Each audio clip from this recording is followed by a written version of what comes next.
Hello everyone, welcome to chemistry world. आज के इस वीडियो में हम लोग टाइप्स ऑफ रिएक्शन स्टार्ट कर रहे हैं, जिसमें सबसे पहले NSR यानी न्यूक्लियोफिलिक सब्स्टिट्यूशन रिएक्शन स्टार्ट करेंगे। ये कितने टाइप का होता है यानी SN1, SN2, SNI, SNI- सब पर बात करेंगे काफी डिटेल में जाकर के।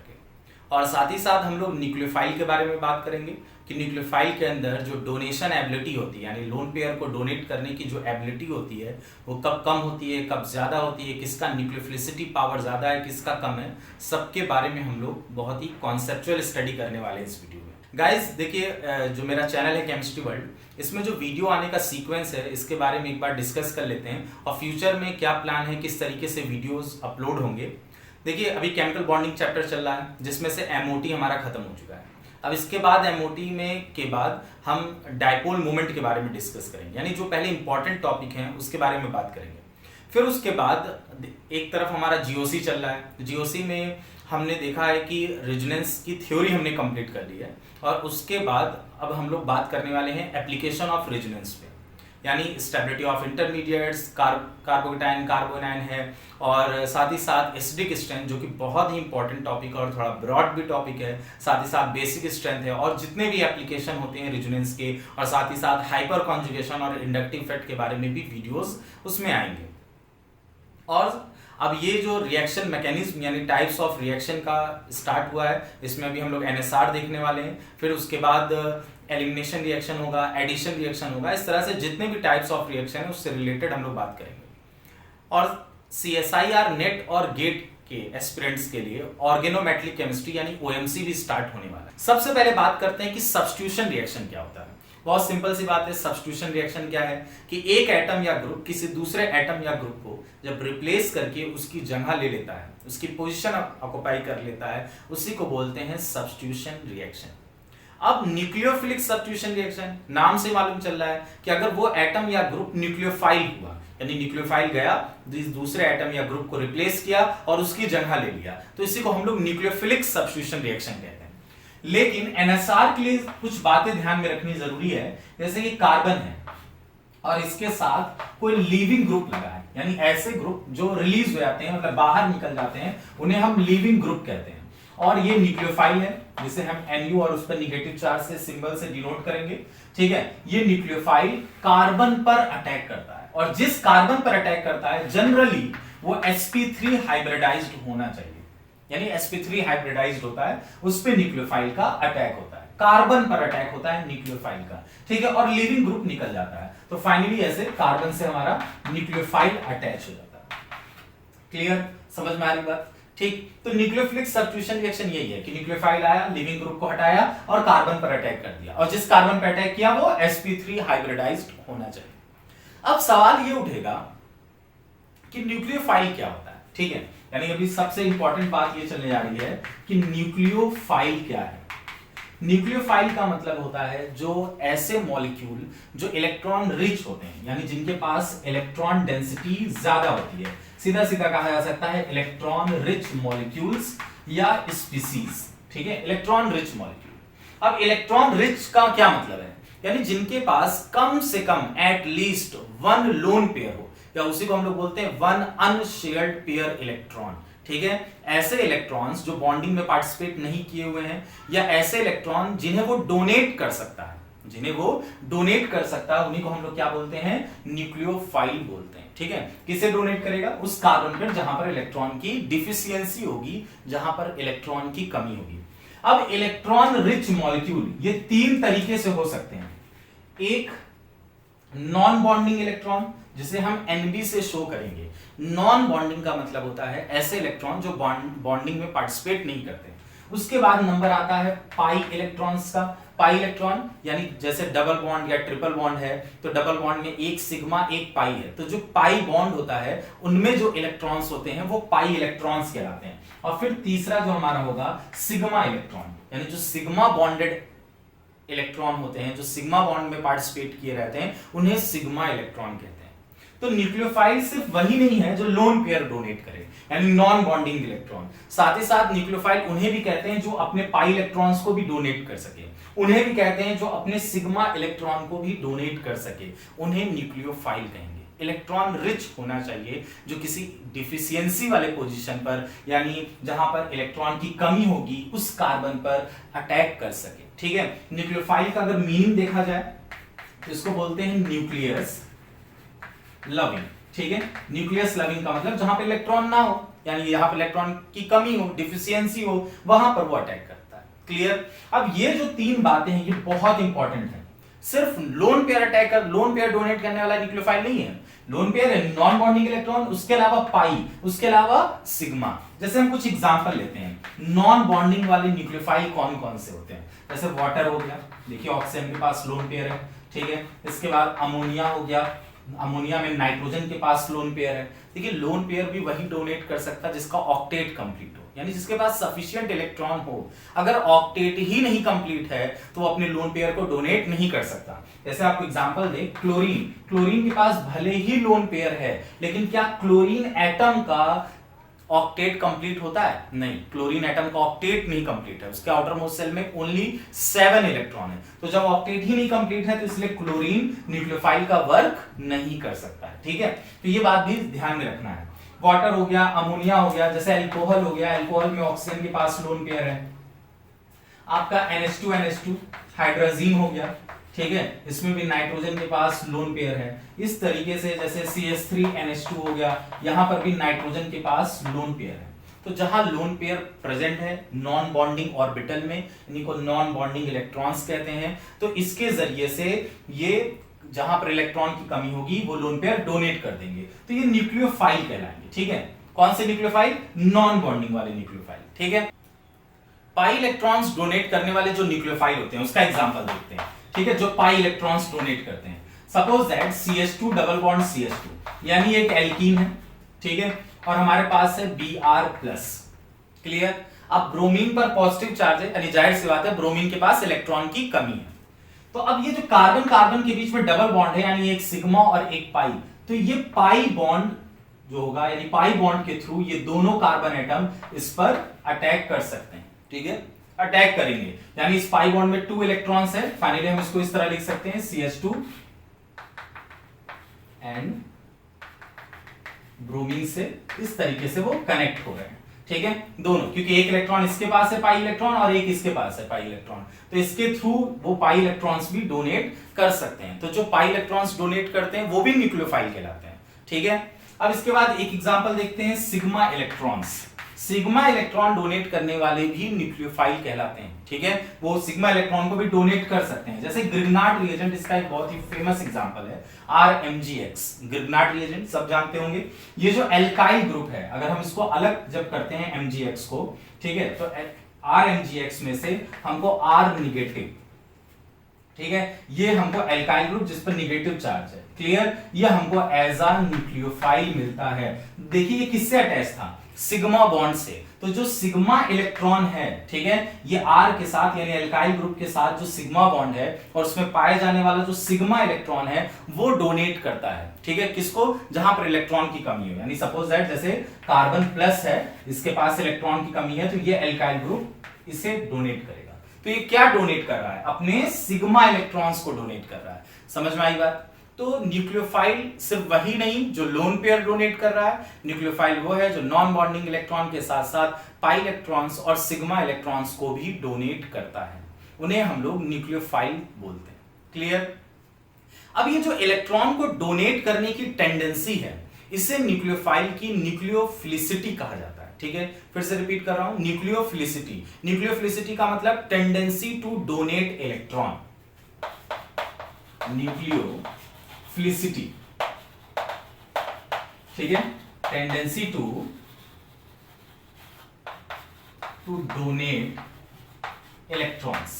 अब जो इलेक्ट्रॉन्स को डोनेट करना है, ठीक है, ये डोनर एबिलिटी कहलाती है, यानी उसी को हम लोग न्यूक्लियोफिलिसिटी बोलते हैं। तो अब ये जो डोनर एबिलिटी है वो किन किन बातों पर डिपेंड करती है, यानी कैसे न्यूक्लियोफाइल्स को अफेक्ट करेगी, ये जानना बहुत जरूरी है। कौन सा फैक्टर है जो न्यूक्लियोफाइल के न्यूक्लियोफिलिसिटी को बढ़ा देती है, यानी अब सीधे लैंग्वेज में बात करें, कौन कौन से ऐसे फैक्टर हैं जो न्यूक्लियोफाइल के डोनर एबिलिटी को बढ़ा देती है या डोनर एबिलिटी को कम कर देती है। क्लियर, ये जानना बहुत जरूरी है। तभी तो जब आप SN1 या SN2 पढ़ेंगे और जहां पर न्यूक्लियोफाइल का रोल आएगा तो फिर हम कैसे जानेंगे कौन सा न्यूक्लियोफाइल स्ट्रांग है, कौन सा वीक न्यूक्लियोफाइल है, कौन पहले डोनेट करेगा, कौन बाद में डोनेट करेगा।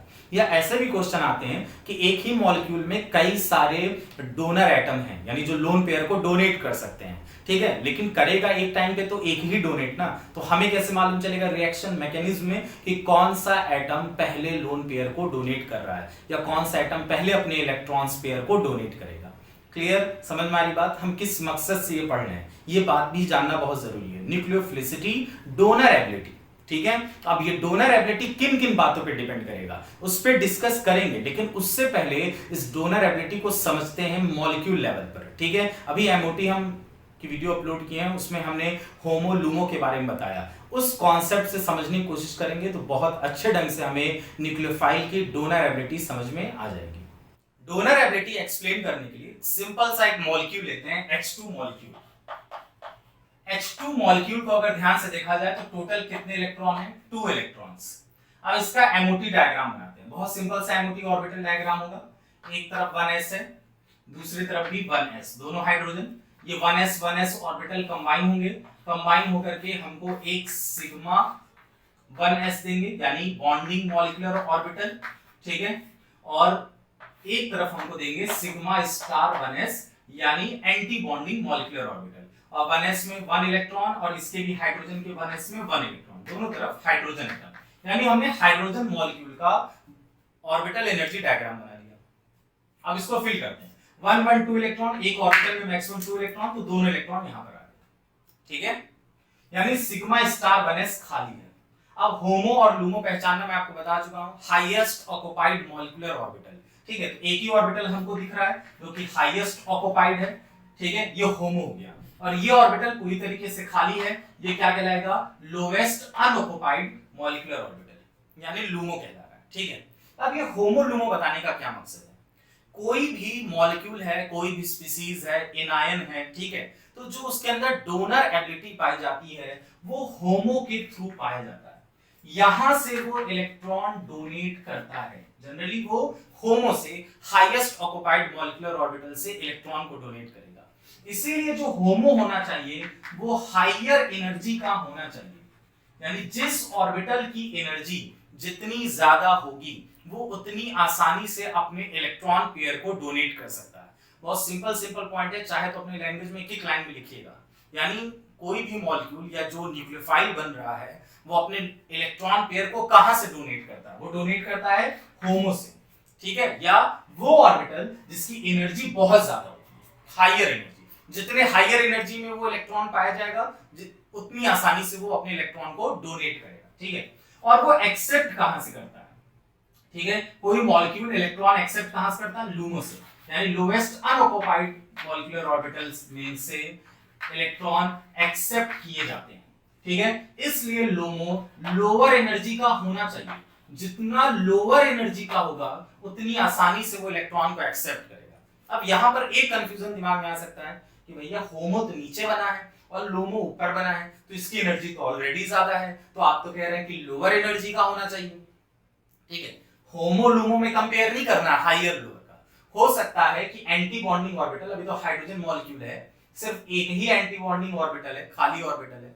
ऐसे मॉलिक्यूल भी जिसमें एक से ज्यादा अनऑक्युपाइड मॉलिक्यूलर ऑर्बिटल हो, तो उसमें जो सबसे लोअर एनर्जी वाला होगा वो लूमो का वर्क करेगा, ठीक है, यानी वहां इलेक्ट्रॉन एक्सेप्ट करेगा। और हो सकता है जो ऑक्युपाइड मॉलिक्यूलर ऑर्बिटल हो, एक से ज्यादा हो, तो उसमें जो सबसे हायर एनर्जी वाला होगा वो इलेक्ट्रॉन डोनेट करने का काम करेगा। क्लियर?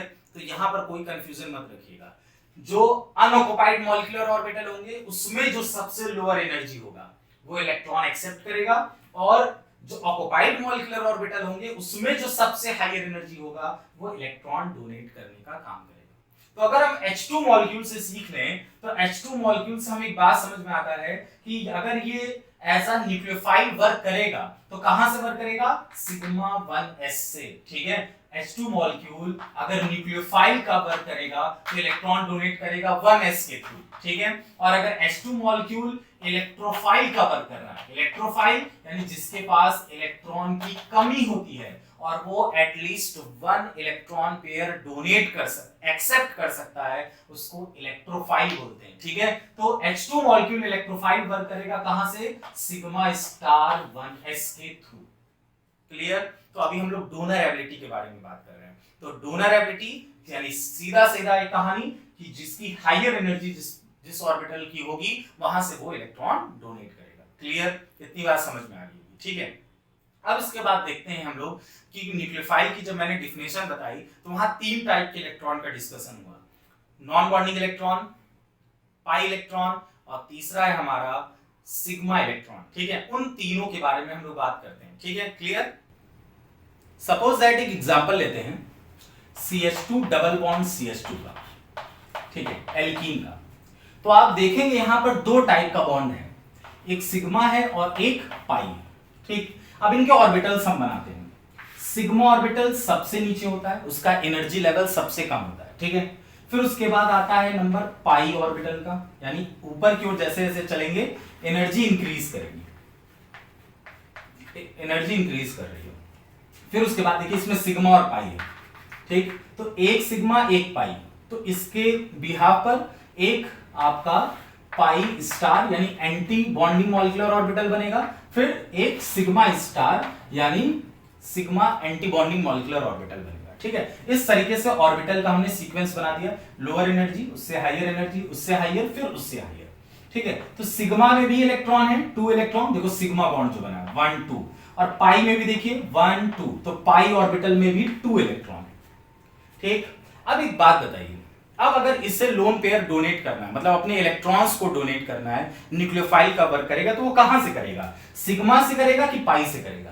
क्योंकि अभी मैंने बताया कि इलेक्ट्रॉन्स डोनेट किए जाते हैं कहां से? जिस ऑर्बिटल की एनर्जी हाई होती है। तो सिग्मा और पाई में से किसकी एनर्जी हाई है? पाई की, तो ऑर्बिटल की, यानी ये होमो का वर्क करेगा और यहां से इलेक्ट्रॉन्स वो डोनेट करेगा। तो ये इसकी डोनर एबिलिटी हुई, क्योंकि सिग्मा से ज्यादा एनर्जी पाई की है, तो यहां से वो इलेक्ट्रॉन्स को डोनेट कर रहा है। ठीक है, अब समझते हैं हम लोग C डबल बॉन्ड O यानी कार्बोनिल ग्रुप का। यहां पे 3 बातें एक साथ समझ में आ जाएंगी। आप देखेंगे कार्बन और ऑक्सीजन के बीच में तो 3 टाइप का इलेक्ट्रॉन्स पाया जा रहा है, एक सिग्मा, एक पाई और एक लोन पेयर। लोन पेयर का मतलब नॉन बॉन्डिंग इलेक्ट्रॉन। इनका ऑर्डर बनाते हैं, सबसे नीचे सिग्मा, फिर उसके बाद पाई। ठीक है, फिर उसके बाद हमारा है नॉन बॉन्डिंग ऑर्बिटल, फिर पाई स्टार और फिर लास्ट में सिग्मा स्टार। ठीक है, नॉन बॉन्डिंग ऑर्बिटल का कोई एंटी बॉन्डिंग ऑर्बिटल नहीं होता, एंटी बॉन्डिंग मॉलिक्यूलर ऑर्बिटल नहीं होता, वो नॉन बॉन्डिंग ऑर्बिटल है। क्लियर? सिग्मा में 2 इलेक्ट्रॉन है 1 2, हमने 2 इलेक्ट्रॉन फिल किया। पाई में भी 2 इलेक्ट्रॉन है 1 2, पाई में ऑर्बिटल में 2 इलेक्ट्रॉन फिल कर दिया। ऑक्सीजन के पास एक लोन पेयर है, उस लोन पेयर को भी हम नॉन बॉन्डिंग ऑर्बिटल में दिखा देते हैं। ठीक है, अब एनर्जी का सीक्वेंस देखें तो सिग्मा से ज्यादा एनर्जी पाई का, फिर पाई से ज्यादा एनर्जी नॉन बॉन्डिंग का है। तो अगर C डबल बॉन्ड O में बात करें कि यहां पर वो एज अ न्यूक्लियोफाइल कैसे वर्क कर रहा है, यहां पर कौन सा इलेक्ट्रॉन डोनेट वो करेगा, अपने सिग्मा इलेक्ट्रॉन को, अपने पाई इलेक्ट्रॉन को कि लोन पेयर को? तो जो हमने ये डायग्राम बनाया उससे समझ में आया कि जो नॉन बॉन्डिंग के इलेक्ट्रॉन हैं उनकी एनर्जी बहुत ज्यादा है, यानी ये हाइयर एनर्जी वाला ऑर्बिटल है, ये हाइयर एनर्जी का ऑर्बिटल है। तो हाइयर एनर्जी का ऑर्बिटल से ही इलेक्ट्रॉन्स डोनेट होगा, यानी यहां से वो इलेक्ट्रॉन डोनेट करेगा, यानी ऑक्सीजन का लोन पेयर डोनेट होगा, नॉन बॉन्डिंग इलेक्ट्रॉन, ना कि पाई ना ही सिग्मा। ठीक है, तो यहां से एक कहानी समझ में आई। क्या रूल हम बनाते हैं? रूल ये बनेगा कि सबसे पहले कहां के इलेक्ट्रॉन्स डोनेट करेंगे? नॉन बॉन्डिंग इलेक्ट्रॉन्स डोनेट करेंगे, फिर उसके बाद पाई इलेक्ट्रॉन और लास्ट में सिग्मा इलेक्ट्रॉन। ये एनर्जी का भी ऑर्डर है और ये डोनेशन एबिलिटी का भी ऑर्डर है, यानी इलेक्ट्रॉन्स पहले कहां से डोनेट करेंगे। अभी पहले एक कॉन्सेप्ट ये क्लियर करते हैं, अब इसमें भी बहुत सारी कंडीशंस आएंगी कि कब नॉन बॉन्डिंग इलेक्ट्रॉन डोनेट करता है, कब नहीं भी कर सकता है। ठीक है, लेकिन अभी अब तक हमने ये सीखा कि सबसे पहले नॉन बॉन्डिंग, फिर पाई और लास्ट में सिग्मा, क्योंकि ये एनर्जी का इनका ऑर्डर है। एक एग्जांपल और लेते हैं, उससे बात और अच्छे से समझ में आएगी। जैसे हमने कार्बोकेटाइन लिया, मिथाइल कार्बोकेटाइन CH3+, और उस पर एक न्यूक्लियोफाइल है हाइड्रोक्साइड आयन OH-, ठीक है, वो अटैक करने के लिए आ रहा है, तो यहां पर अटैक करेगा, फाइनली CH3OH बन जाएगा। ठीक है, न्यूक्लियोफाइल का वर्क कर रहा है OH, उसके पास नॉन बॉन्डिंग इलेक्ट्रॉन है, ये न्यूक्लियोफाइल का वर्क कर रहा है, नॉन बॉन्डिंग इलेक्ट्रॉन है, वो इस मिथाइल कार्बोकेटाइन को डोनेट कर दे रहा है।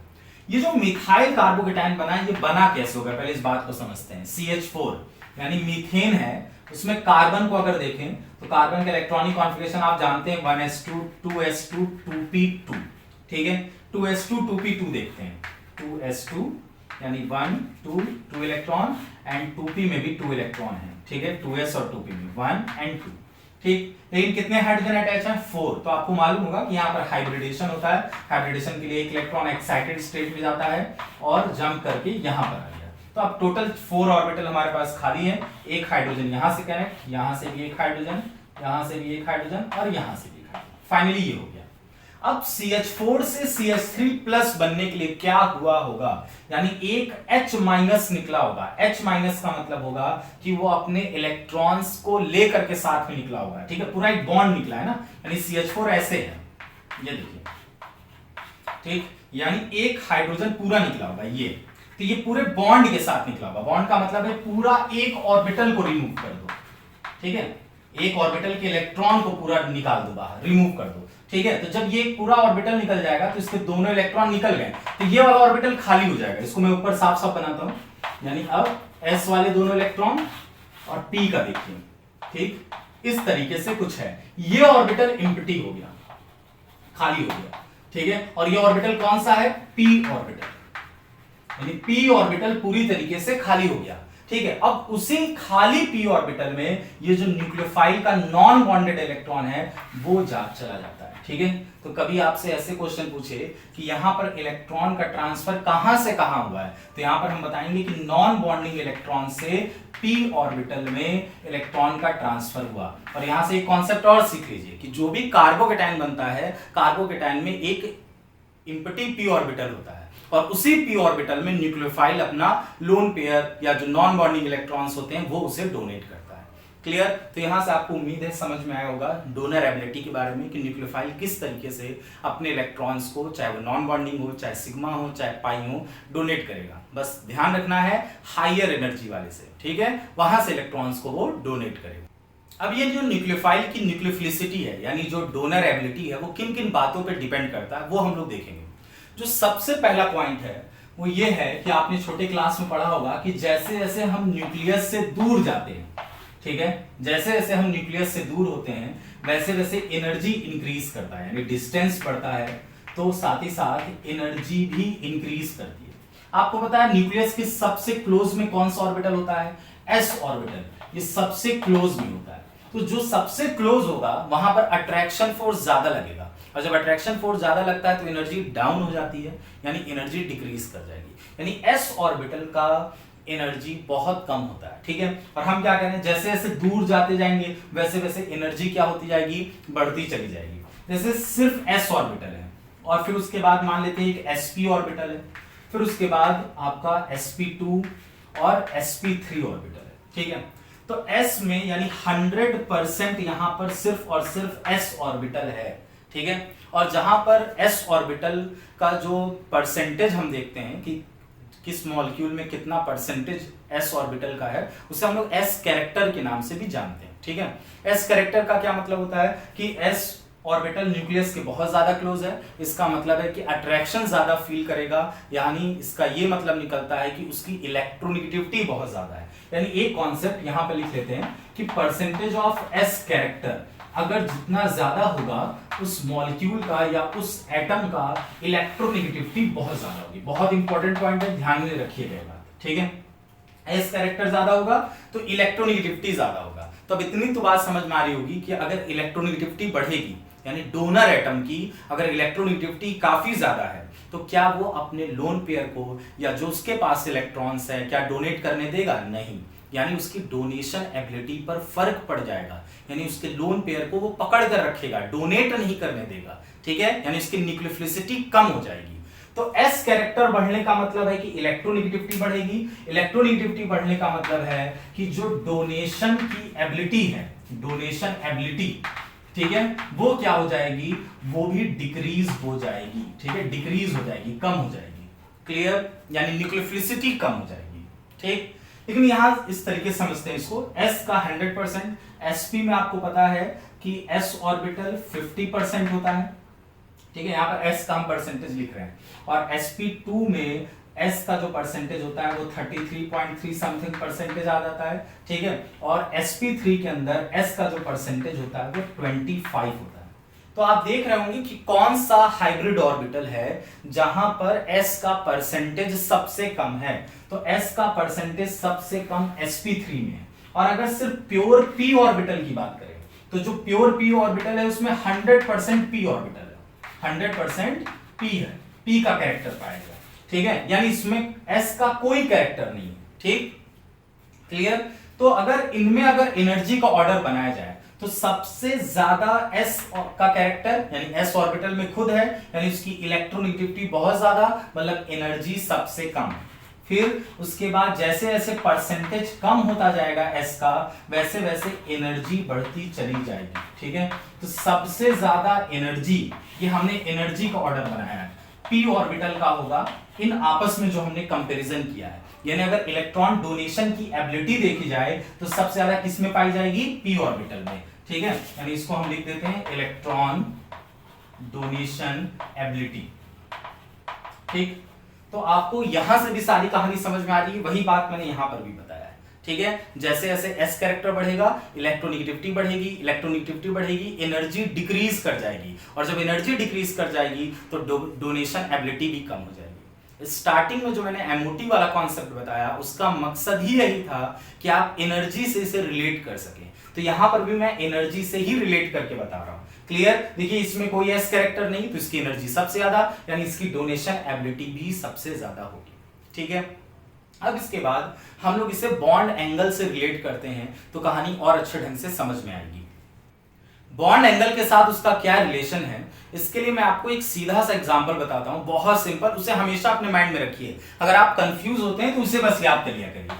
sp, sp2 और sp3, सबको पता है कि जो sp हाइब्रिडाइज्ड होता है वो लीनियर होता है, और लीनियर का बॉन्ड एंगल होता है 180 डिग्री। sp2 ट्राइगोनल प्लेनर होता है, इसका बॉन्ड एंगल है 120 डिग्री, और sp3 टेट्राहेड्रल होता है और इसका बॉन्ड एंगल होता है 109.5 डिग्री, ठीक है। तो आप देख रहे हैं कि s कैरेक्टर जिसमें ज्यादा है उसका बॉन्ड एंगल भी ज्यादा है, यानी हम कह सकते हैं percentage of s character is directly proportional to bond angle, या 50%, 33% और 25%। बॉन्ड परसेंटेज ज्यादा, बॉन्ड एंगल ज्यादा, परसेंटेज कम हुआ, बॉन्ड एंगल भी कम हुआ, परसेंटेज और कम हुआ, बॉन्ड एंगल और कम हो गया। यानी अगर परसेंटेज ऑफ s कैरेक्टर देखें तो बॉन्ड एंगल के डायरेक्टली प्रोपोर्शनल है, बॉन्ड एंगल जितना ज्यादा इलेक्ट्रोनेगेटिविटी उतनी ज्यादा, और डोनर एबिलिटी यानी न्यूक्लियोफिलिसिटी उतनी कम हो जाएगी, डोनर एबिलिटी उतनी कम हो जाएगी, ठीक है, क्योंकि इलेक्ट्रोनेगेटिविटी बढ़ने से वो इलेक्ट्रॉन्स को डोनेट नहीं करने देगा, क्योंकि ऑर्बिटल की एनर्जी कम हो जाती है। जब कम एनर्जी वाला ऑर्बिटल होगा तो इलेक्ट्रॉन्स कहां से डोनेट करेगा, क्लियर, ठीक है। तो आपको ये रिलेशन कायदे से याद रखना है। अब इसके बेस में मैं आपको क्वेश्चन बताता हूं तो कहानी और अच्छे ढंग से समझ में आएगी, ठीक है। पहला एक क्वेश्चन देखते हैं, जैसे CH3 नेगेटिव चार्ज, मतलब उसके ऊपर माइनस चार्ज है, ठीक है। फिर उसके बाद देखते हैं CH2 डबल बॉन्ड CH, इस कार्बन पे एक नेगेटिव चार्ज है, ये 2 है CH2, और तीसरा है compound CH triple bond C पर नेगेटिव चार्ज। अब इसमें कहा जाए किसकी डोनेशन एबिलिटी ज्यादा है, या कह सकते हैं कौन बेस्ट न्यूक्लियोफाइल है, कौन जल्दी अपने इलेक्ट्रॉन्स को डोनेट करेगा, ठीक। तो अगर इस कार्बन को चेक किया जाए तो कार्बन के पास कार्बन की हाइब्रिडेशन कितनी है, वो हाइब्रिडेशन है आपकी sp3, ये sp3 हाइब्रिडाइज्ड कार्बन है। और अगर इस कार्बन को चेक करें तो ये आपका sp2 हाइब्रिडाइज्ड कार्बन है, और ये वाला कार्बन sp कार्बन है। तो आप देख रहे हैं कि परसेंटेज ऑफ s किस में ज्यादा है, sp में ज्यादा है, और sp ज्यादा मतलब उसकी इलेक्ट्रोनेगेटिविटी ज्यादा है, इलेक्ट्रोनेगेटिविटी ज्यादा तो वो डोनेशन नहीं कर पाएगा जल्दी, तो ऑर्डर ये बनेगा, ठीक है। यानी sp3 हाइब्रिडाइज्ड कार्बन sp2 और sp के कंपेयर में अपने इलेक्ट्रॉन्स को जल्दी डोनेट कर देता है, ठीक है। मैं इनकी इलेक्ट्रोनेगेटिविटी पहले भी कभी बता चुका हूं, मैं फिर से लिख दे रहा हूं। जो sp3 कार्बन होते हैं, ठीक है, sp3 कार्बन और sp2 कार्बन और जो sp कार्बन होते हैं, इन सब की मैं इलेक्ट्रोनेगेटिविटी लिख दे रहा हूं, डेटा जैसे डायरेक्ट याद रहेगा तो कोई दिक्कत नहीं। 2.6 सॉरी 2 हाँ कार्बन है ना 2.6, और sp2 कार्बन जो होता है वो होता है आपका 2.8, और जो sp कार्बन होता है ट्रिपल बॉन्डेड कार्बन, उसकी इलेक्ट्रोनेगेटिविटी 3.1 होती है। तो देख रहे हैं कितनी ज्यादा है, नाइट्रोजन से भी ज्यादा है। तो इलेक्ट्रोनेगेटिविटी ज्यादा, एनर्जी डिक्रीज, डोनेशन एबिलिटी कम हो गई, कहां से डोनेट करेगा, ठीक है। तो इसलिए पहले ये वाला डोनेट करेगा, क्लियर। अब इसके बाद एक क्वेश्चन रिंग वाला देखते हैं, जहां पर ये बॉन्ड एंगल वाला जो अभी हमने कॉन्सेप्ट पढ़ा है वो बहुत अच्छे से काम आने वाला है, ठीक है। क्वेश्चन ये है,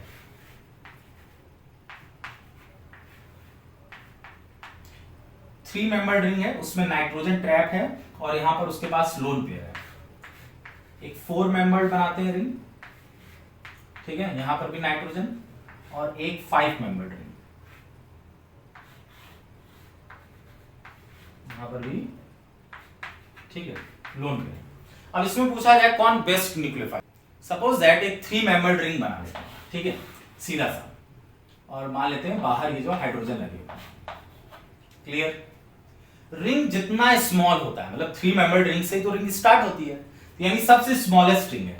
तो अगर रिंग स्मॉल हुआ तो रिंग स्मॉल होने का मतलब है कि अंदर का एंगल भी कम होता है। मान लेते हैं अंदर वाला जो एंगल है उसे थीटा से दिखाते हैं, ठीक है। सीधा सा कॉन्सेप्ट बताएंगे, चाहे तो अपने लैंग्वेज में डायरेक्ट एक लाइन में लिखिएगा, हमेशा याद रहेगा, और इससे बहुत अच्छे अच्छे क्वेश्चन भी लग जाते हैं, ठीक है। अंदर का एंगल भी कम होगा, जाहिर सी बात है स्मॉल रिंग है तो अंदर का एंगल भी काफी कम होगा, थीटा। लेकिन उसके जो कॉम्प्लीमेंट्री एंगल होता है, ठीक है, यानी उसके अपोजिट वाला, बाहर वाला जो एंगल होता है, वो मान लेते हैं उसको फाई से डिनोट करते हैं, ठीक है। तो ये जो फाई होगा वो थीटा से ज्यादा होगा, मतलब अंदर का एंगल जितना कम होगा, जितना कम होता जाएगा, इसको इस तरह लिखते हैं कि अगर थीटा जितना स्मॉल होगा, ठीक है, फाई यानी बाहर वाला जो एंगल है उतना ही ज्यादा होगा, ठीक है। तो इलेक्ट्रोनेगेटिविटी जो चेक किया जाता है वो हमेशा बाहर के एंगल से चेक होता है, ठीक है। ये जो बाहर वाला एंगल है, यहां से हम लोग इलेक्ट्रोनेगेटिविटी चेक करेंगे, क्लियर, ठीक। अगर थीटा की वैल्यू कम हुई यानी अंदर वाला एंगल, तो बाहर वाले एंगल की वैल्यू ज्यादा होगी, और बाहर का एंगल बढ़ेगा तो कौन सा कैरेक्टर बढ़ेगा, एस कैरेक्टर बढ़ेगा। अभी पढ़कर आए, बॉन्ड एंगल ज्यादा तो एस कैरेक्टर ज्यादा, तो इलेक्ट्रोनेगेटिविटी भी ज्यादा हो जाएगी। और जब इलेक्ट्रोनेगेटिविटी ज्यादा होगी तो जो डोनेशन एबिलिटी है, जिसको शॉर्ट फॉर्म में मैं डीए लिख रहा हूं, वो भी क्या हो जाएगी, कम हो जाएगी, क्लियर। तो ये कॉन्सेप्ट है। जैसे जैसे रिंग साइज बढ़ रहा है, आप देख रहे हैं 3 member ring, 4 member ring, 5 member ring, ring size बढ़ने से अंदर का एंगल भी बढ़ेगा, और जब अंदर का एंगल बढ़ेगा तो बाहर का एंगल कम होगा, और बाहर का एंगल कम होने से इलेक्ट्रोनेगेटिविटी क्या हो जाएगी, कम हो जाएगी, ठीक है। और इलेक्ट्रोनेगेटिविटी कम होने की वजह से आपका जो एनर्जी है वो बढ़ जाएगा, और एनर्जी बढ़ने की वजह से डोनर एबिलिटी भी इंक्रीज कर जाएगी।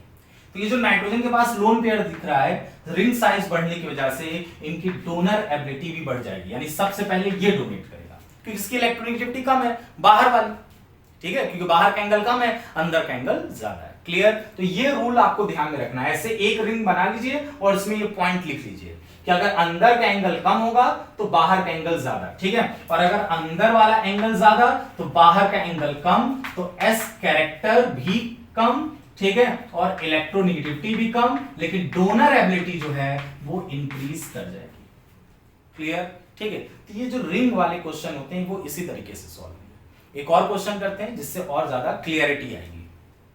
देखिए क्वेश्चन ये है,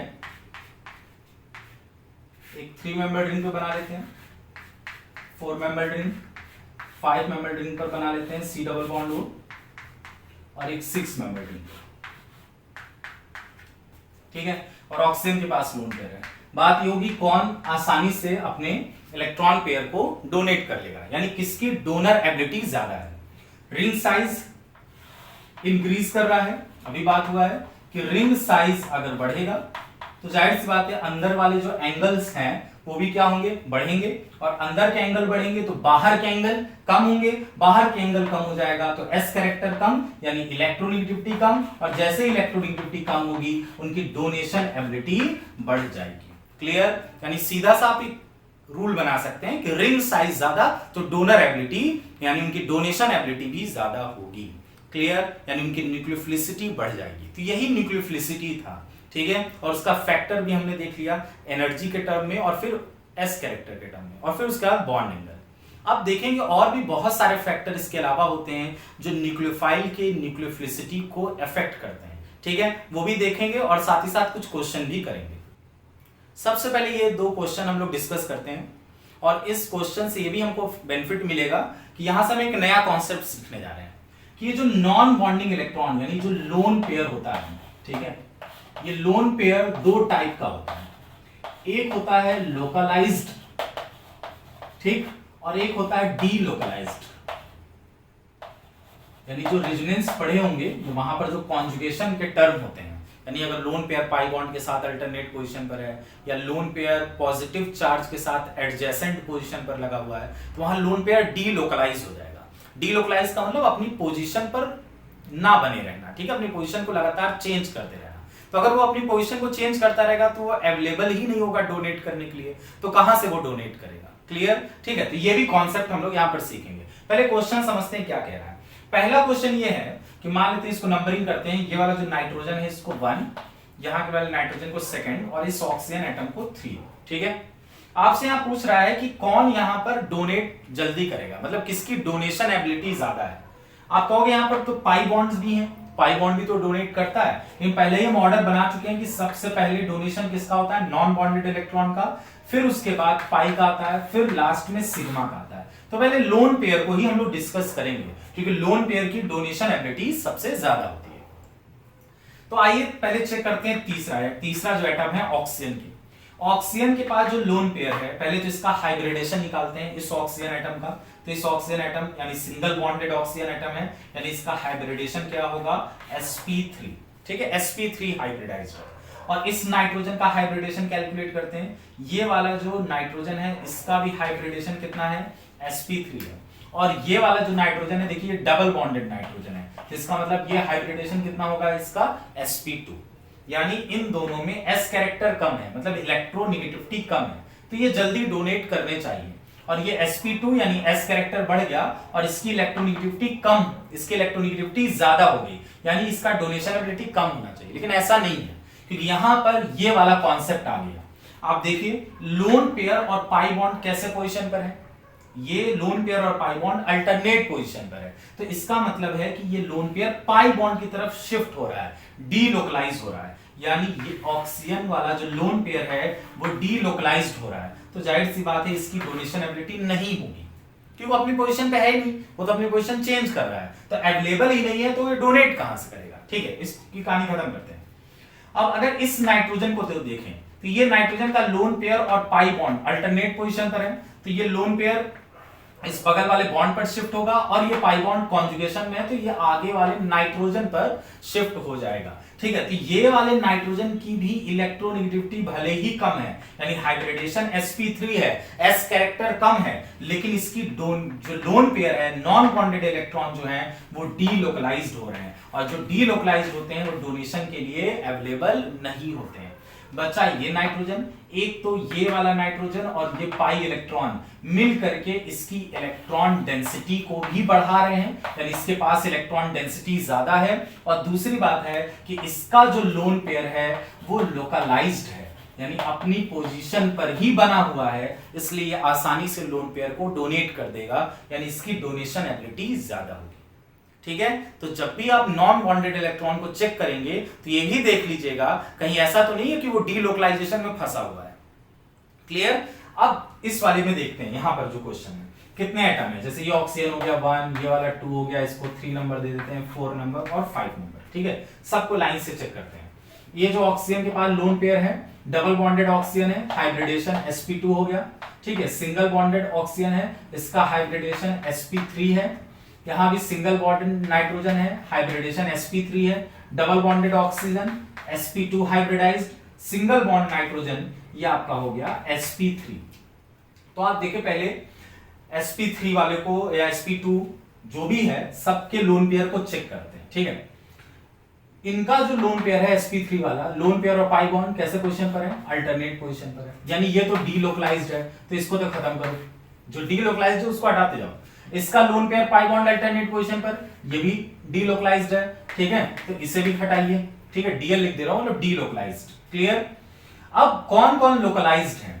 ऑक्सीजन का लोन पेयर और यहां पर भी ऑक्सीजन का लोन पेयर, ये लोकलाइज्ड है। लेकिन ये ध्यान से देखिए sp2 है और ये भी sp2 है, मतलब इनकी इलेक्ट्रोनेगेटिविटी ज्यादा है और इसकी भी इलेक्ट्रोनेगेटिविटी ज्यादा है। तो जब इलेक्ट्रोनेगेटिविटी ज्यादा होगी तो डोनेशन एबिलिटी भी तो ज्यादा, डोनेशन एबिलिटी तो कम हो जाएगी ना। इलेक्ट्रोनेगेटिविटी ज्यादा है, पकड़ के रखा है, कहां से डोनेट करने देगा। तो इसकी डोनेशन एबिलिटी कम, इसकी भी डोनेशन एबिलिटी कम, इसे भी हटाओ, इसे भी हटाओ, बचा ये नाइट्रोजन। ये नाइट्रोजन ऑक्सीजन के कंपेयर में लेस इलेक्ट्रोनेगेटिव है और साथ ही साथ sp3 भी है, यानी इसकी इलेक्ट्रोनेगेटिविटी बाकियों के कंपेयर में कम है, जिसकी और ना तो इसका लोन पेयर डीलोकलाइज्ड हो रहा है, लोकलाइज्ड है। इस वजह से इसके अंदर डोनेशन एबिलिटी पाई गई, ठीक है, यानी ये लोन पेयर को डोनेट करेगा। क्लियर? तो जहां पर भी लोन पेयर या नॉन बॉन्डिंग इलेक्ट्रॉन आए तो आप लोकलाइज्ड और डीलोकलाइज्ड वाला कॉन्सेप्ट जरूर चेक कर लीजिएगा। उम्मीद है कि आपको यहां से बात समझ में आई होगी, ये कॉन्सेप्ट सीखने को मिला होगा। ठीक, कुछ और क्वेश्चन देखते हैं जिससे हमारे कॉन्सेप्ट और ज्यादा क्लियर होंगे। जैसे कार्बन है और लेड के बीच का बॉन्ड है, ठीक है, कार्बन लेड, कार्बन और टिन, कार्बन और जर्मेनियम, कार्बन और सिलिकॉन, ठीक है, इनके बारे में है। और लास्ट में कार्बन और कार्बन। इनमें कहा जा रहा है कि सिग्मा इलेक्ट्रॉन का डोनेशन, यानी कह सकते हैं किसकी डोनर एबिलिटी ज्यादा होगी। ठीक है, क्वेश्चन ये है, carbon lead, carbon tin, carbon germanium, carbon silicon and carbon carbon, ठीक है, किसकी डोनेशन एबिलिटी हाई होगी। तो वही सीधा सा कॉन्सेप्ट जो स्टार्टिंग में बताया गया था कि जिसकी एनर्जी हाई होगी उसकी डोनेशन एबिलिटी भी हाई होगी, क्योंकि इलेक्ट्रॉन हमेशा हायर एनर्जी ऑर्बिटल से ही डोनेट होते हैं। तो कैसे पता चलेगा? आपको मालूम है कि ये जो कार्बन के साथ जो एलिमेंट अटैच है, ठीक है, कार्बन, सिलिकॉन, जर्मेनियम, टिन और लेड, ठीक, जर्मेनियम, टिन और लेड, ये एक ही ग्रुप के एलिमेंट है। और आपको मालूम है नीचे यानी टॉप टू बॉटम हम जाएंगे तो साइज बढ़ने की वजह से इलेक्ट्रोनेगेटिविटी डिक्रीज करती है, और जब इलेक्ट्रोनेगेटिविटी डिक्रीज करेगी तो आपको मालूम है कि एनर्जी क्या होने लगेगा, इंक्रीज करना स्टार्ट करेगा। यानी अगर हम इनका एक ऑर्बिटल डायग्राम टाइप का बनाते हैं तो जैसे कार्बन और कार्बन का ये है, ठीक है, क्योंकि कार्बन की इलेक्ट्रोनेगेटिविटी सबसे ज्यादा है तो इसकी ऑर्बिटल की जो एनर्जी होगी सबसे कम होगी। उससे ऊपर कार्बन सिलिकॉन का, फिर कार्बन और जर्मेनियम का, उससे ऊपर कार्बन और टिन का, और सबसे ऊपर जो होगा ऑर्बिटल की एनर्जी वो कार्बन और लेड के बीच का होगा। क्यों? क्योंकि लेड की जो इलेक्ट्रोनेगेटिविटी है वो सबसे कम है और इलेक्ट्रोनेगेटिविटी कम होने की वजह से एनर्जी काफी हाई होगी, ठीक है। तो ये हायर एनर्जी वाला ऑर्बिटल हुआ, इसलिए यहां से इलेक्ट्रॉन का डोनेशन सबसे जल्दी होगा। तो ये इसका ऑर्डर हो जाएगा इलेक्ट्रॉन डोनेशन एबिलिटी का, ठीक है, सबसे ज्यादा डोनेशन एबिलिटी इसके अंदर पाया जाएगा। सीधा सीधा सा कॉन्सेप्ट है, इससे रिलेटेड क्वेश्चन देखेंगे तो और हमारा कॉन्सेप्ट क्लियर होगा। एक और क्वेश्चन देखते हैं। क्वेश्चन ये है कि इस बार कह रहा है कि कार्बन कार्बन के बीच में जो डबल बॉन्ड है, ठीक है, सी डबल बॉन्ड सी, फिर इसके बाद कार्बन और नाइट्रोजन के बीच, और लास्ट में कार्बन डबल बॉन्ड ओ, ठीक। यहां पर नाइट्रोजन के पास लोन पेयर भी होगा और ऑक्सीजन के पास भी लोन पेयर होगा, लेकिन यहां लोन पेयर के बारे में बात नहीं कर रहा है। यहां आपसे क्वेश्चन पूछा गया है कि पाई इलेक्ट्रॉन के डोनेशन की एबिलिटी किसमें ज्यादा है। यहां पर पाई इलेक्ट्रॉन के डोनेशन एबिलिटी के बारे में बात किया जा रहा है, ठीक है।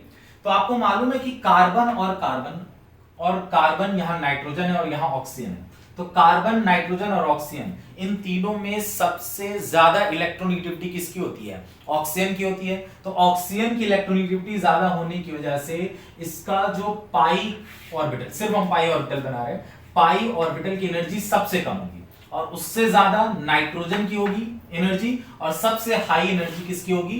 कार्बन की होगी। क्यों? क्योंकि कार्बन की इलेक्ट्रोनेगेटिविटी सबसे कम है तो इसकी एनर्जी सबसे ज्यादा होगी, ठीक है। और इसके ऊपर पाई स्टार, और यहां भी इसका पाई स्टार, और ये इसका पाई स्टार। तो हम देख रहे हैं कि जो पाई इलेक्ट्रॉन है, ठीक है, किसमें सबसे ज्यादा एनर्जी दिख रही है? कार्बन में सबसे ज्यादा एनर्जी दिख रही है, ठीक है, इसलिए इसका इलेक्ट्रॉन डोनेशन सबसे ज्यादा होगा, ठीक है, क्योंकि यहां पर क्वेश्चन पाई इलेक्ट्रॉन के बारे में पूछा था। अब इसी क्वेश्चन को चेंज किया जा सकता है। इस क्वेश्चन में आप ये पूछे कि किसके लोन पेयर की डोनेशन एबिलिटी ज्यादा है या नॉन बॉन्डिंग इलेक्ट्रॉन की डोनेशन एबिलिटी ज्यादा है। तो अगर हम देखें सी डबल बॉन्ड सी और उसके बाद कार्बन डबल बॉन्ड नाइट्रोजन है, ठीक, और नाइट्रोजन के पास एक लोन पेयर भी है, और अगर carbon double bond O, oxygen के पास भी लोन पेयर है। तो हमें मालूम है कि एनर्जी का ऑर्डर सबसे हाईयर एनर्जी किसका होता है, नॉन बॉन्डिंग इलेक्ट्रॉन का, फिर पाई इलेक्ट्रॉन का, और सबसे लास्ट में सिग्मा इलेक्ट्रॉन का। तो जो नॉन बॉन्डिंग इलेक्ट्रॉन है वो नाइट्रोजन और ऑक्सीजन में ही तो पाया गया है, कार्बन के पास तो लोन पेयर होगा नहीं। तो अब नाइट्रोजन और ऑक्सीजन में हम देखें किसकी इलेक्ट्रोनेगेटिविटी ज्यादा होगी, ऑक्सीजन की इलेक्ट्रोनेगेटिविटी ज्यादा है, यानी वो लोन पेयर को अट्रैक्ट करके रखेगा, एनर्जी उसकी काफी कम हो जाएगी, जिसकी वजह से वो अपने लोन पेयर को नाइट्रोजन के कंपेयर में जल्दी डोनेट नहीं करेगा। इसलिए नाइट्रोजन का डोनेशन एबिलिटी ज्यादा होगा। अगर ऑर्डर बनाए, इसको सेकंड मॉलिक्यूल बनाए, इसको 1 और इसको थर्ड, तो सेकंड की डोनेशन एबिलिटी सबसे ज्यादा होगी, फिर थर्ड की, और लास्ट में 1 की। ठीक है, क्योंकि लोन पेयर इसके पास प्रेजेंट है और कार्बन के पास लोन पेयर यानी नॉन बॉन्डिंग इलेक्ट्रॉन नहीं प्रेजेंट है। ठीक है, तो ये हमारा एक क्वेश्चन और हो गया। ठीक है, अब इसके बाद हम लोग और कुछ फैक्टर्स देखेंगे जो न्यूक्लियोफाइल के न्यूक्लियोफिलिसिटी यानी डोनेशन एबिलिटी को अफेक्ट करते हैं। सबसे पहला जो फैक्टर है, जो इसके बारे में हम लोग पढ़ चुके हैं, ठीक है, अब इसको सब समराइज करते हैं। सबसे पहला फैक्टर है कि जो न्यूक्लियोफिलिसिटी है यानी डोनेशन एबिलिटी, ठीक है, इसको हम लिख रहे हैं डोनेशन एबिलिटी, वो इलेक्ट्रोनेगेटिविटी के इनवर्सली प्रोपोर्शनल होगा। ठीक है, इलेक्ट्रोनेगेटिविटी ज्यादा तो डोनेशन एबिलिटी कम हो जाएगी। ठीक है, सेकंड जो फैक्टर है, जो कि बहुत ही इंपॉर्टेंट फैक्टर है, वो होता है पोलराइजेबिलिटी। ठीक है, पोलराइजेबिलिटी जितनी हाई होगी, ठीक है, डोनेशन एबिलिटी उतनी ही ज्यादा होती है, और इसका सीधा सा कनेक्शन साइज के साथ होता है। अगर किसी भी एलिमेंट का यानी डोनर एटम जिसके पास नॉन बॉन्डिंग इलेक्ट्रॉन है या जो इलेक्ट्रॉन्स डोनेट कर रहा है, अगर उसका साइज बढ़ेगा तो साइज बढ़ने की वजह से पोलराइजेबिलिटी भी इंक्रीज करेगी। ठीक, और जब पोलराइजेबिलिटी इंक्रीज करेगा तो उसका डोनेशन एबिलिटी भी इंक्रीज करेगा। ठीक है, साइज बढ़ने की वजह से जो उसकी इलेक्ट्रॉन डेंसिटी होती है वो उसके ऊपर डिस्पर्स्ड हो जाती है, यानी वो ज्यादा अवेलेबल है डोनेट करने के लिए। ठीक है, इसलिए पोलराइजेबिलिटी का जो कॉन्सेप्ट है वो काफी इंपॉर्टेंट है, वो डायरेक्ट साइज पर डिपेंड करता है। जैसे क्वेश्चन देखें, F- Cl- यानी क्लोराइड आयन, ब्रोमाइड आयन और आयोडाइड आयन, ठीक है, एक ही ग्रुप के एलिमेंट है, तो हम देखेंगे कि फ्लोराइड, क्लोराइड, ब्रोमाइड और आयोडाइड आयन में साइज किसका ज्यादा है, आयोडाइड आयन का साइज सबसे ज्यादा है। इसका मतलब है कि उसकी पोलराइजेबिलिटी सबसे ज्यादा होगी, यानी उसकी डोनेशन एबिलिटी भी सबसे ज्यादा हो जाएगी। ये डोनेशन एबिलिटी का ऑर्डर हो गया। ठीक है, लेकिन ये ऑर्डर ध्यान में रखिएगा कि ये पोलर प्रोटिक सॉल्वेंट के केस में होता है। पोलर प्रोटिक यानी पोलर यानी जिसमें चार्ज पाया जाए, प्रोटिक का मतलब जो H+ आयन डोनेट कर सकता है, ऐसा सॉल्वेंट। अगर यही पोलर नॉन प्रोटिक सॉल्वेंट हो, यानी एक ऐसा सॉल्वेंट जो H+ आयन डोनेट नहीं कर सकता है, ठीक है, तो ये सीक्वेंस रिवर्स हो जाएगा। इसलिए काफी इंपॉर्टेंट है, ये ध्यान रखिएगा। फिर यहां पर डोनेशन एबिलिटी यानी न्यूक्लियोफिलिसिटी चेंज हो जाएगी। अब हो जाएगा fluoride ion, chloride ion, bromide ion और लास्ट में आयोडाइड आयन। ठीक है, ये सीक्वेंस याद रखिएगा किसके लिए है, polar non protic solvent. Non protic यानी ऐसे सॉल्वेंट जिसमें H+ आयन वो डोनेट ना कर सकता हो लेकिन पोलर हो। ठीक है, तो ऐसे केस में फिर ये वाला सीक्वेंस आपको ध्यान में रखना है। ठीक है, बस यहां पर एक कॉन्सेप्ट चेंज है, वो आपको याद रखना है। क्लियर? तो ये सेकंड फैक्टर था, साइज, या उसी को हम लोग बोलते हैं पोलराइजेबिलिटी का कॉन्सेप्ट। अगर वो ज्यादा होगा तो डोनेशन एबिलिटी भी हाई होगी। तीसरा फैक्टर जो है वो चार्ज का है। चार्ज का मतलब जैसे हमने लिखा एल्कोहल ROH, ऑक्सीजन के पास लोन पेयर है, और एक हमने ले लिया एल्कोक्साइड आयन। एल्कोक्साइड आयन का मतलब जब हम H+ आयन निकाल देते हैं और ऑक्सीजन के पास निगेटिव चार्ज आ जाता है। तो अगर सेम एलिमेंट है और सेम एलिमेंट में एक एलिमेंट के पास सिर्फ लोन पेयर है और उसके पास चार्ज नहीं है, मतलब निगेटिव चार्ज नहीं है, लेकिन यहां पर लोन पेयर के साथ साथ निगेटिव चार्ज है, तो यहां पर न्यूक्लियोफिलिसिटी किसकी ज्यादा होगी, जिस पर चार्ज प्रेजेंट होगा। इसके पीछे रीजन क्या है कि एक तो लोन पेयर भी है, साथ ही साथ निगेटिव चार्ज आने का मतलब हो गया कि उसकी इलेक्ट्रॉन डेंसिटी बढ़ गई, यानी ऑक्सीजन के पास इलेक्ट्रॉन डेंसिटी काफी हाई होगी। तो जब इलेक्ट्रॉन डेंसिटी हाई हो जाएगी तो उसकी वजह से डोनेशन एबिलिटी भी हाई हो जाएगी, इलेक्ट्रॉन डेंसिटी ज्यादा हो गया, रिपल्सन ज्यादा हो गया, रिपल्सन ज्यादा हो गया तो एनर्जी बढ़ेगी, और एनर्जी बढ़ने का यही तो सीधा सा कॉन्सेप्ट आपको स्टार्टिंग से बताते चले आ रहे हैं कि जब भी ऑर्बिटल की एनर्जी ज्यादा होगी उसी ऑर्बिटल से डोनेशन होगा, ठीक है। तो यानी डोनेशन एबिलिटी भी बढ़ जाती है। लेकिन ये वाला जो फैक्टर यानी ये जो रूल है सिर्फ है सेम एलिमेंट के लिए, ओनली फॉर सेम एलिमेंट, ठीक है। अलग अलग एलिमेंट होगा तो जितने कॉन्सेप्ट पीछे सिखाए गए वो सारे भी हमें इंक्लूड करने होंगे, only for same element. Clear? तो ये सारे फैक्टर हो गए। अब इस बेस पर न्यूक्लियोफाइल दो पार्ट में डिवाइड किया गया है, एक कहलाता है हार्ड न्यूक्लियोफाइल और दूसरा कहलाता है सॉफ्ट न्यूक्लियोफाइल।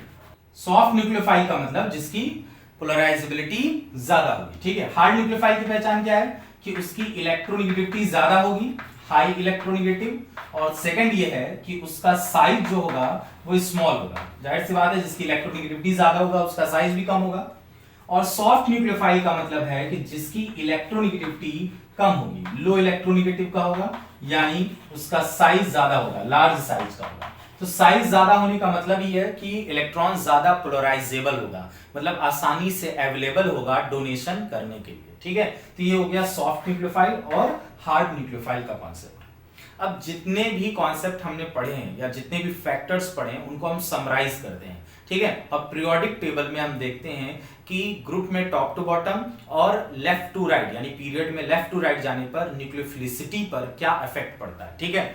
तो रूल याद रखिए कि इन ग्रुप में जब भी हम टॉप टू बॉटम आएंगे, ठीक है, तो साइज बढ़ेगा यानी पोलराइजेबिलिटी बढ़ेगा, यानी न्यूक्लियोफिलिसिटी इंक्रीज करेगी, यानी न्यूक्लियोफिलिसिटी यानी डोनेशन एबिलिटी इंक्रीज कर रही है, ठीक है। ये आपको सीधा सीधा याद रखना है ग्रुप में, ठीक है। और अगर पीरियड में हम लेफ्ट टू राइट जा रहे हैं, लेफ्ट से राइट जा रहे हैं इन पीरियड, तो पीरियड में क्या होगा, पीरियड में साइज कम होने लगता है, साइज कम होगा तो पोलराइजेबिलिटी कम हो जाएगी, जिसकी वजह से डोनेशन एबिलिटी डिक्रीज कर रही है। नीचे एरो का मतलब डिक्रीज कर रही है, ऊपर एरो का मतलब इंक्रीज कर रही है, ठीक है। तो दो रूल सीधा सा आपको याद रखना है, ग्रुप में इंक्रीज करती है न्यूक्लियोफिलिसिटी और पीरियड में लेफ्ट टू राइट जाने पर यही न्यूक्लियोफिलिसिटी डिक्रीज करना स्टार्ट कर देती है। हैलोजन फैमिली वाले में आपको प्रोटिक और नॉन प्रोटिक सॉल्वेंट वाली बात याद रखनी है। क्लियर? अब ये सारे जितने भी कॉन्सेप्ट हो चुके हैं, ठीक है, इसके बेस पर लास्ट हम लोग कुछ क्वेश्चन देखेंगे और उसमें ऑर्डर बनाएंगे कि किसकी न्यूक्लियोफिलिसिटी ज्यादा है और किसकी कम है। सबसे पहला जो क्वेश्चन है CH3 negative, NH2 minus, OH minus और फ्लोरीन माइनस, ठीक है। इनमें हमें डिसाइड करना है किसकी न्यूक्लियोफिलिसिटी सबसे ज्यादा है। तो जो सेंट्रल एलिमेंट होता है मतलब जो डोनर एटम होता है उनको पहले चेक करिए कि क्या वो ग्रुप के एलिमेंट और पीरियड के एलिमेंट तो नहीं है। तो अगर हम इनको देखेंगे कार्बन, नाइट्रोजन, ऑक्सीजन, फ्लोरीन, ठीक है, तो ये सेकंड पीरियड के एलिमेंट है और सेकंड पीरियड के एलिमेंट है। तो अभी हमने रूल पढ़ा कि पीरियड में अगर हम लेफ्ट टू राइट जा रहे हैं तो न्यूक्लियोफिलिसिटी डिक्रीज होती है, ठीक है। तो सबसे कम न्यूक्लियोफिलिसिटी F माइनस की और सबसे ज्यादा न्यूक्लियोफिलिसिटी CH3 माइनस की, ठीक है। सेकंड वाले क्वेश्चन में देखिए SiH3 minus, PH2 minus, CH minus, Cl minus, ठीक है। तो अगर यहां बात करें तो सिलिकॉन, फास्फोरस, सल्फर और क्लोरीन, ठीक है, ये भी चारों जितने भी सेंट्रल एलिमेंट हैं यानी जो डोनर एटम है ये भी एक ही पीरियड के एलिमेंट है। ये सेकंड पीरियड था और ये थर्ड पीरियड के एलिमेंट है, ठीक। और तो पीरियड के एलिमेंट तो वही रूल, लेफ्ट टू राइट जाएंगे तो न्यूक्लियोफिलिसिटी डिक्रीज करेगी। तो सबसे कम न्यूक्लियोफिलिसिटी क्लोराइड आयन की है और सबसे ज्यादा SiH3 माइनस की। थर्ड वाला क्वेश्चन देखिए, फ्लोराइड आयन, क्लोराइड, ब्रोमाइड और आयोडाइड आयन ये ग्रुप के एलिमेंट हैं। हमें सॉल्वेंट का कोई जिक्र नहीं दिया गया है तो हम अपना सीधा सा रूल लगाएंगे कि अगर ग्रुप के एलिमेंट है तो नीचे जाने पे साइज बढ़ेगा तो न्यूक्लियोफिलिसिटी बढ़ेगी, ठीक है। ये फोर्थ क्वेश्चन देखते हैं, OH माइनस और SH माइनस, ठीक है। ऑक्सीजन और सल्फर ग्रुप के एलिमेंट है, सल्फर का साइज ज्यादा है तो जाहिर सी बात है पोलराइजेबिलिटी ज्यादा होगी तो न्यूक्लियोफिलिसिटी ज्यादा होगी। RO माइनस, RS माइनस, ठीक है। यहाँ पर ऑक्सीजन और सल्फर को देखें तो ऑक्सीजन और सल्फर ग्रुप के एलिमेंट है, सल्फर का साइज ज्यादा है, पोलराइजेबिलिटी ज्यादा होगी तो न्यूक्लियोफिलिसिटी भी ज्यादा होगी। RO माइनस में एल्काइल ग्रुप लगा हुआ है, alkyl group plus side effect show करता है यानी इलेक्ट्रॉन रिलीजिंग ग्रुप, यानी वो ऑक्सीजन की इलेक्ट्रॉन डेंसिटी को और बढ़ा देगा। ऑक्सीजन की इलेक्ट्रॉन डेंसिटी बढ़ेगी जिसकी वजह से डोनेशन एबिलिटी भी बढ़ेगी। क्लियर? ठीक है, तो ये क्वेश्चन हो गया। और कुछ क्वेश्चन देखते हैं। हमारा जो नेक्स्ट क्वेश्चन है वो काफी इंपॉर्टेंट है।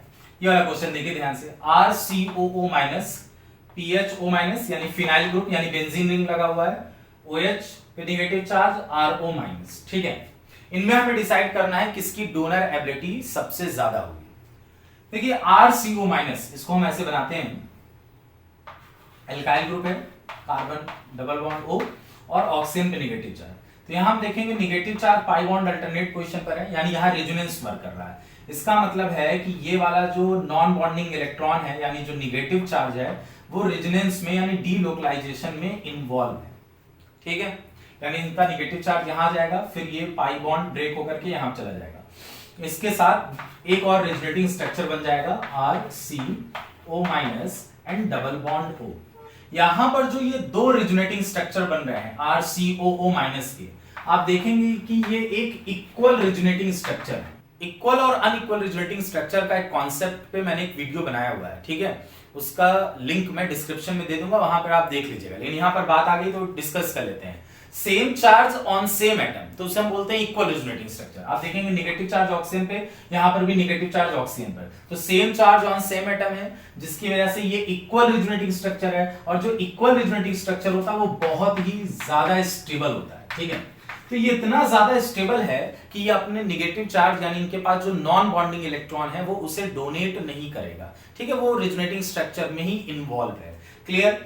लेकिन PHO माइनस, आप कहेंगे इसमें भी तो पाया गया है, लेकिन यहां पर बेंजीन रिंग है, और बेंजीन रिंग और ऑक्सीजन पे निगेटिव चार्ज है, तो निगेटिव चार्ज और पाई बॉन्ड अल्टरनेट पोजीशन पर, तो यहां पर भी तो आप कहेंगे कि रेजोनेंस पाया जा रहा है। लेकिन आप ध्यान से देखें, इसका जो रेजोनेटिंग स्ट्रक्चर बनेगा, तो रेजोनेटिंग स्ट्रक्चर बनाकर आप देखें तो ये इक्वल रेजोनेटिंग स्ट्रक्चर नहीं है, क्योंकि अब निगेटिव चार्ज यहां जाएगा और यहां पे डबल बॉन्ड O। ठीक, यहां पर same charge on same atom पर नहीं है। निगेटिव चार्ज पहले ऑक्सीजन पर था, अभी निगेटिव चार्ज देखिए कहां पर है, कार्बन पर पाया गया। तो ऐसे रेजोनेटिंग स्ट्रक्चर को अनइक्वल रेजोनेटिंग स्ट्रक्चर कहते हैं। तो अब अनइक्वल भले ही 5, 10, 15, 20 कितने भी बन जाए, लेकिन अगर इक्वल रेजोनेटिंग स्ट्रक्चर दो ही बन रहे हैं, लेकिन वही ज्यादा स्टेबल माना जाएगा। इक्वल और अनइक्वल रेजोनेटिंग स्ट्रक्चर के कॉन्सेप्ट के बेस पर यह डिसाइड हो गया है कि इन दोनों में ज्यादा डोनेशन एबिलिटी किसकी होगी, ये वाले की, यानी PHO माइनस की डोनेशन एबिलिटी ज्यादा होगी। ठीक है, क्योंकि ये अनइक्वल है और ये equal resonating structure highly stable है, तो डोनेट नहीं करेगा। ठीक है, अब इन दोनों से कैसे डिसाइड होगा, क्योंकि इन दोनों में तो डीलोकलाइजेशन पाया गया ना, और जहां भी डीलोकलाइजेशन पाया जाएगा उनकी डोनेशन एबिलिटी नॉन डीलोकलाइजेशन वाले से कम ही होगी। ठीक है, तो इन दोनों की कम हो गई है। अब इन दोनों में कैसे डिसाइड करेंगे, इन दोनों में डिसाइड अभी पिछले वाले क्वेश्चन में किया था, क्योंकि इसमें एल्काइल ग्रुप लगा हुआ है। एल्काइल ग्रुप लगने की वजह से ऑक्सीजन की इलेक्ट्रॉन डेंसिटी बढ़ेगी, जिससे इसकी डोनेशन एबिलिटी भी ज्यादा हो जाएगी। ठीक है, तो ये कॉन्सेप्ट लग करके हमने डोनेशन एबिलिटी को चेक किया। अभी इस वाले क्वेश्चन में अगर चेक किया जाए, नेक्स्ट क्वेश्चन में, तो यहां देखा जाए negative charge pi bond alternate position पर है। ठीक है, यहां डीलोकलाइजेशन पाया जा रहा है। यहां आप देखेंगे यहां डीलोकलाइजेशन कुछ ज्यादा ही है। यहां पर देखिए SO3 माइनस है। ठीक है, 3 ऑक्सीजन एटम है, यहां पर सिर्फ 2 ही ऑक्सीजन एटम है। तो यहां पर आपको साफ साफ नजर आ रहा है कि डीलोकलाइजेशन ज्यादा है। तो जहां पर डीलोकलाइजेशन ज्यादा होगा उसकी डोनेशन एबिलिटी कम हो जाती है, तो इसकी डोनेशन एबिलिटी ज्यादा होगी। OH माइनस और वाटर में अभी जो आपको फैक्टर्स सिखा रहे थे, तो उस फैक्टर्स में एक फैक्टर था चार्ज वाला, लेकिन वो चार्ज वाला फैक्टर कहां दिखना था, सेम एलिमेंट पर। तो सेम एलिमेंट ही देखिए, ऑक्सीजन है और यहां पर भी ऑक्सीजन है, इनके पास लोन पेयर है, इसके पास नेगेटिव चार्ज है। नेगेटिव चार्ज लगने की वजह से इलेक्ट्रॉन डेंसिटी बढ़ेगी, इलेक्ट्रॉन डेंसिटी बढ़ेगी तो डोनेशन एबिलिटी भी बढ़ जाएगी। ठीक है, आई होप आपको इन क्वेश्चन से कॉन्सेप्ट क्लियर हुआ होगा डोनेशन एबिलिटी को समझने का। एक लास्ट कॉन्सेप्ट बच गया है डोनेशन एबिलिटी को यानी न्यूक्लियोफिलिसिटी को समझने के लिए। वो कॉन्सेप्ट कहलाता है स्टेरिक हिंड्रेंस। स्टेरिक हिंड्रेंस का मतलब है कि अगर कोई स्पीसीज या कोई मॉलिक्यूल, ठीक है, काफी लार्ज है, ठीक, तो जो उसमें डोनर एटम होगा उसकी रिएक्टिविटी को वो कम कर देगा, यानी इतना बल्कि साइज है कि वो उसके लोन पेयर को या उसके निगेटिव चार्ज को डोनेट नहीं करने देगा। ठीक है, समझते हैं इस एग्जांपल से। अगर इन दोनों में कंपैरिजन करने को आ जाए कि हाँ डोनेशन एबिलिटी किसकी ज्यादा होगी, तो कैसे बताएंगे। देखिए यहां पर ऑक्सीजन यानी ये डोनर एटम है, तो उसके आसपास का अगर आप ग्रुप देखें तो काफी ज्यादा बल्कि है। तो बल्कि होने की वजह से इसका स्टेरिक हिंड्रेंस काफी ज्यादा होगा। स्टेरिक हिंड्रेंस काफी ज्यादा है, यानी वो ऑक्सीजन के डोनेशन करने वाली जो एक्टिविटी होगी उसको स्लो कर देगा। लेकिन आप देखिए तो ये इतना बल्कि नहीं है इसके कंपेयर में, ठीक है, इसलिए इसकी डोनेशन एबिलिटी यानी न्यूक्लियोफिलिसिटी ज्यादा होगी, ठीक है, यानी बल्कीपन आने से, स्टेरिक हिंड्रेंस बढ़ने की वजह से डोनेशन एबिलिटी पर असर पड़ता है, ठीक है। तो ये हमारा एक लास्ट कॉन्सेप्ट था। आई होप ये वीडियो आपको काफी हेल्प करेगा न्यूक्लियोफाइल, न्यूक्लियोफिलिसिटी, उसके डोनेशन एबिलिटी को समझने के लिए। तो अगर आप न्यूक्लियोफाइल को अच्छे से समझ जाएंगे तो अब इसके बाद हम लोग स्टार्ट करेंगे डायरेक्ट अपना न्यूक्लियोफिलिक सब्स्टिट्यूशन रिएक्शन, यानी SN1, SN2, SNI क्या होता है, ठीक है। तो वहां से आपको क्लियरिटी मिलेगी, यानी उसका कॉन्सेप्ट, उसके रिएक्शन समझने में काफी आसानी होगी, ठीक है। तो आज के लिए इतना काफी है। नेक्स्ट वीडियो में हम लोग SN1 और SN2 को डिस्कस करेंगे।